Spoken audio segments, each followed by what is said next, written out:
대법원의 이재명 선거법 파기환송 이후에 그 파장이 어마어마합니다. 대선판이 요동치는 것은 물론이고요. 국회에서는 민주당 주도로 다시 탄핵소추가 남발됐습니다. 최상목 경제부총리에 대한 30번째 탄핵 추진에 최 부총리 결국 사표를 냈고요.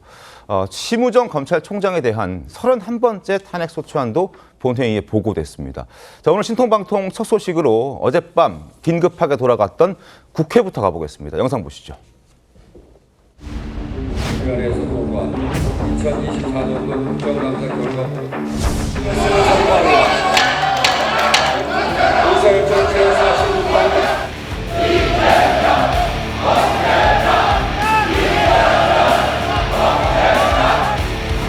대상자는 헌법과 법률을 중대하게 위반하였으므로 탄핵소추의 필요성과 탄핵소추 사이의 타당성이 인정된다고 판단하였습니다.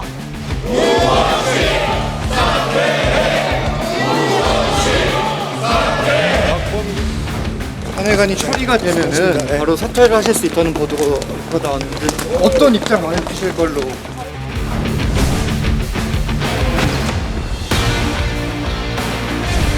최상목 면직이 통지되었습니다. 탄핵소추 대상자가 없으므로 투표를 중지하겠습니다.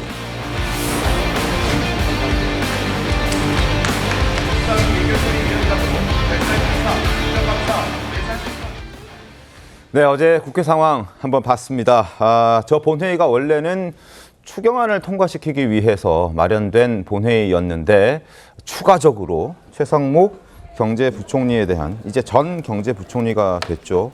탄핵안이 소추가 또 상정이 되고 그걸 통과시키려다가 사표를 내는 바람에 지금 보신 것처럼 투표가 중지되는 그런 상황, 촌극이 벌어졌었습니다. 어젯밤 늦게 국회에서 벌어진 긴박했던 상황들을 시간대로 한번 정리를 해드리겠습니다. 어젯밤 8시 반에 민주당이 급하게 법사위를 개최했습니다. 최상목 탄핵안 통과를 위한 법사위였습니다. 그리고 10시 28분에 상정 직전이었는데 이때 최상목 경제부총리가 사의를 표명했습니다. 32분에 탄핵안이 상정되고 그리고 10시 40분에 아직 총리의 권한대행의 역할을 갖고 있던 한독수 전 대행이 사표를 수리하면서 표결은 중단되는 해프닝이 내놨습니다. 최상목 전 부총리의 입장 잠깐 보여드리겠습니다. 사표를 내면서 사퇴를 하면서 이렇게 얘기했습니다. 대내외 경제 여건이 엄중한데 직무를 계속 수행할 수 없게 돼 사퇴하는 점 국민께 죄송하게 생각합니다. 이렇게 얘기를 했습니다. 밤사이에 벌어진 일이 너무나 많았습니다. 그래서 지금부터 하나하나씩 보여드리면서 설명드릴 텐데 밤사이에 우리가 자고 일어났더니 경제부총리가 사라지는 일이 벌어진 겁니다. 당황스러운 이 상황을 민주당은 어제 이렇게 설명했습니다. 들어보시죠. 기획재정부 장관 최상목은 대통령의 위헌 위법한 비상계엄 선포와 내란 행위에 가담했습니다. 대통령 개인의 위헌 위법한 행위를 분담해 실행하려 했습니다. 국회는 이러한 피소추자 최상목의 헌법과 법률 위반 행위를 국민께 소상히 밝히고 그 직에서 파면하기 위해 탄핵소추안을 발의했고 제안 설명을 마치겠습니다. 들으신 것처럼 내란 행위에 가담했다. 대통령 개안에 위헌 위법한 행위를 분담해서 실행하게 했다. 이렇게 탄핵 소추 이유를 밝혔습니다.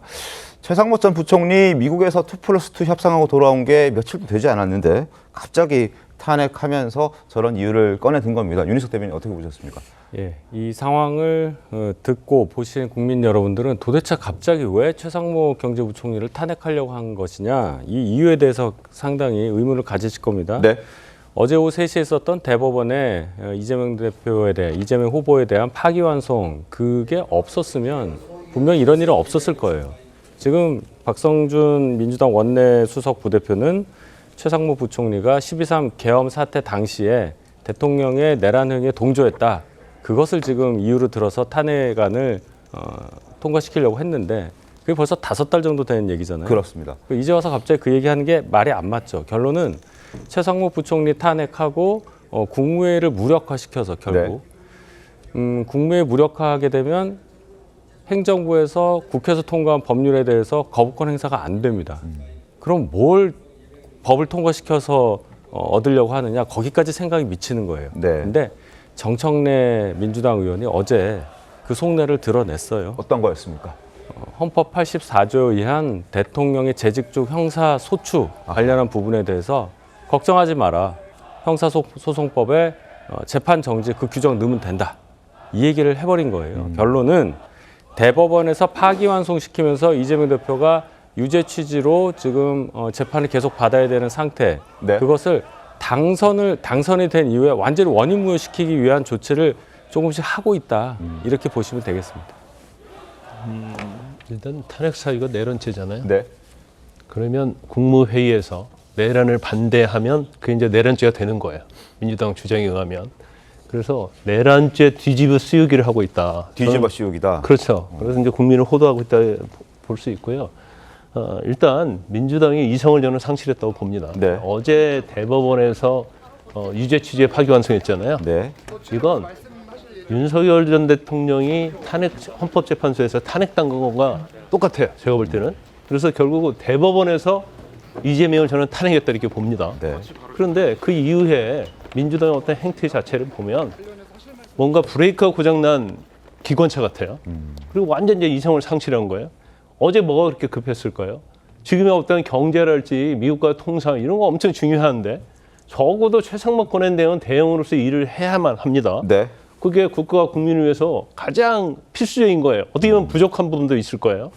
그런데 최상목 권한대행이 뭐가 급해서 어제 심야에 이걸 법사위에 통과시키고 본안에 상정을 시켜서 네. 탄핵 소추는 저는 의도.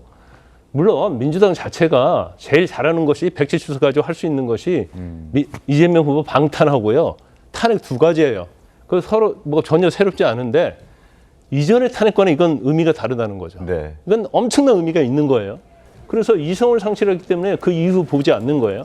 감정적인 저는 탄핵이었다 보고 제가 볼 때는 이제껏 탄핵과 다른 양상으로 갈 것이다. 결과적으로 이 탄핵 시도 자체가 네. 이번 대선판에 있어서 어제 대법원의 선고에다가 네. 어제 민주당의 저 행태 자체가 제가 볼 때는 충분히 이재명 대표 발목을 잡고 민주당의 네. 발목을 잡고 대선판을 흔드는 아주 중요한 요소가 될 것이라고 저는 생각을 합니다. 알겠습니다. 국민의힘에서는 크게 반발 중입니다. 그러면서 어제 이재명 후보 파기환송심과 이번 탄핵안이 무관치 않다라고 해석 내놨습니다. 권성동 원내대표 발언 들어보겠습니다. 이재명 세력의 절제 없는 비정상적인 탄핵 폭주가 다시 시작되었습니다. 이렇게 급발진하고 급발작하는 탄핵 폭주는 처음 봅니다. 탄핵을 급발진하는 이유는 단 하나, 피고인 이재명이, 범죄자 이재명이 대법원에서 유죄 판결을 선고받았기 때문입니다. 어디서 지금 분풀이하고 화풀이하는 겁니까? 이게 바로 내란입니다. 자, 오늘 조간 신문들도 이렇게 평가를 했습니다. 저희가 준비한 AR로 신문 보여드리겠습니다. 한국경제 보시죠. 이재명 후보 대법원 판결에 민주당이 보복 탄핵했다라고 한국경제 지적하고 있습니다. 때문에 초유의 사태가 벌어졌고 그건 대행의 사태가 벌어졌다라고 지적하고 있습니다. 지금 보복 탄핵이라고 얘기가 나왔습니다. 김진욱 대변인님은 어떻게 좀 보셨습니까? 전혀 무관하다 이렇게 말씀을 좀 드려야 될 것 같습니다. 일단 어제 최상목 권한대행에 대한 탄핵안을 저희가 이제 의결하려고 했던 이유는 대법원의 이재명 후보와 관련된 그 판결하고는 전혀 관계가 없습니다. 어제 어떤 지금 뭐 다 대법원 판결을 말씀 주시는데 어제 네. 또 한 가지 중요한 사건이 하나 있었지 않습니까? 한덕수 권한대행의 사실상의 사퇴 선언이죠. 뭐 사퇴 선언이지만 보면은 뭐 출마 선언 아니겠습니까? 그 한덕수 권한대행이 사퇴를 함으로써 그 다음 후순위로 다시 권한대행을 이어받아야 할 사람이 최상목 권한대행입니다. 그런데 최상목 권한대행이 작년 12월, 1월부터 해가지고 본인이 권한대행 시절에 있었던 그런 여러 가지 헌법 위반적 사안들 이 부분에 대해서 저희가 충분히 이 탄핵이 필요하다라는 네. 부분을 이전부터 진짜 강조해 왔었고 또 국회에서 탄핵 조사까지 했었던 사안입니다. 그렇기 때문에 최상목 권한대행에 대한 탄핵 사유는 차고 넘친다라고 저희 민주당은 판단을 했던 것이고 이 지금 한덕수 권한대행의 사퇴 이후에 그 자리에 결격 사유가 있다고 생각되는 최상목 권한대행이 그 자리를 다시 권한대행으로서 이어받는 것이 매우 부적절하다라고 생각됐기 때문에 최상목 권한대행에 대한 탄핵을 할 수밖에 없었다라는 말씀드리고 감정적이라는 말씀들을 주시는데 저희 감정적으로 국정에 특히 원내 제1당으로서의 책임을 다 하고 있지 않습니다. 매우 이성적이고요. 충분히 할 만했고 또 특히 최상목 권한대행이 이번에 미국에 가서 미국과의 협상하는 과정 속에서 네.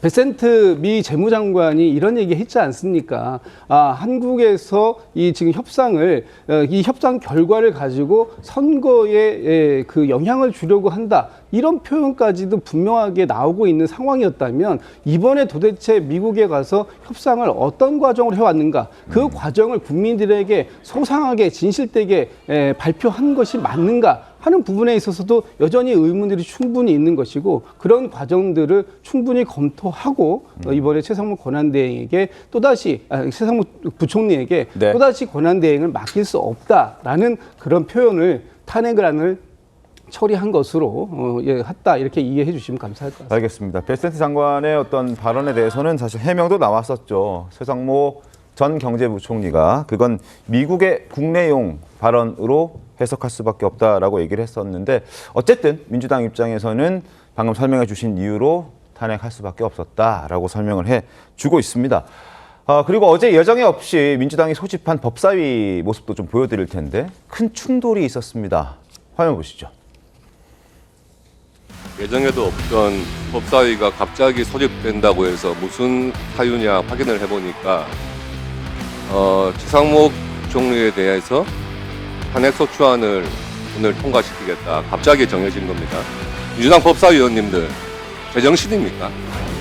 종로에서 뺨 맞고 한강에서 묵풀이합니다. 한 달 있으면 보자. 사법 쿠데타다. 대한민국은 정치권이 무슨 깡패입니까? 무슨 마음에 들지만 않으면 무조건 분노하고 협박하고 공갈하고 이럽니까? 이거 누가 이렇게 빠르게 해서 대선 전에 개입하는 거예요? 사법부가 이렇게 대선에 개입해도 돼요? 내일 대법원장 나오라고 하세요. 한덕수 오늘 대법원에서 3시에 판결하니까 4시에 출마한 거 아닙니까? 이거 한덕수랑 대법원장 짜고 친 거 아니에요? 박범계 의원님들. 아주 주야 물체, 송이가 들어가고 있고, 정을 공개하는 소리가 어딨어?